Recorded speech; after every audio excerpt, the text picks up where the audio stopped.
அண்ணால ரோட்ல வரப்போலாம் என்னன்னு சொல்லியிருப்பாங்க, மலேடி வரும்போதெல்லாம் வருஷம் வருஷம் கோயிலுக்கு போற, ஆடு வெட்டுற, மாடு வெட்டுற, முடி கொடுக்குற, எல்லாம் நடக்குது.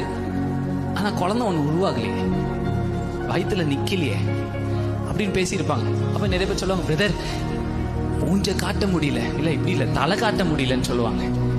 சொல்லுங்க, தலை காட்ட முடியல அப்படி நிறைய பேர் சொல்லுவாங்க. பிரதர் என்னால இந்த ஒரு ஃபெயிலியரோட தலை காட்ட முடியல.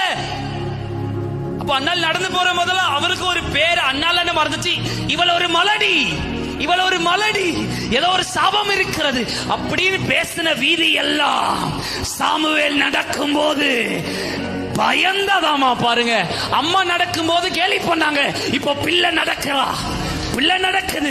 தான்ல இருந்து பேர்சபா இஸ்ரவேல் முழுவதும்.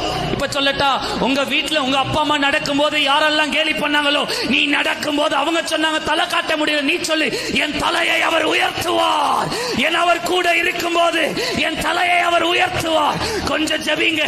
தெய்வ பிரசனம் சிலர் மேல இறங்குறத பார்க்கிறேன், சிலர் மேல தெய்வ பிரசனம், சில தலையை உயர்த்துகிறார், தலையை உயர்த்துகிறார்.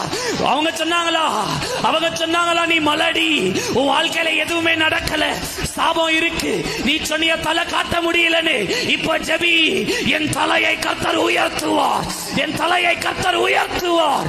சில தடைகளை கர்த்தர் உடைக்கிறார். தடை உடையுது, தடை உடையுது, சாபங்கள் உடையுது, அக்கிரமங்கள் உடையுது, பிசாசு கட்டி வச்ச கட்டுகள் உடையுது. நீ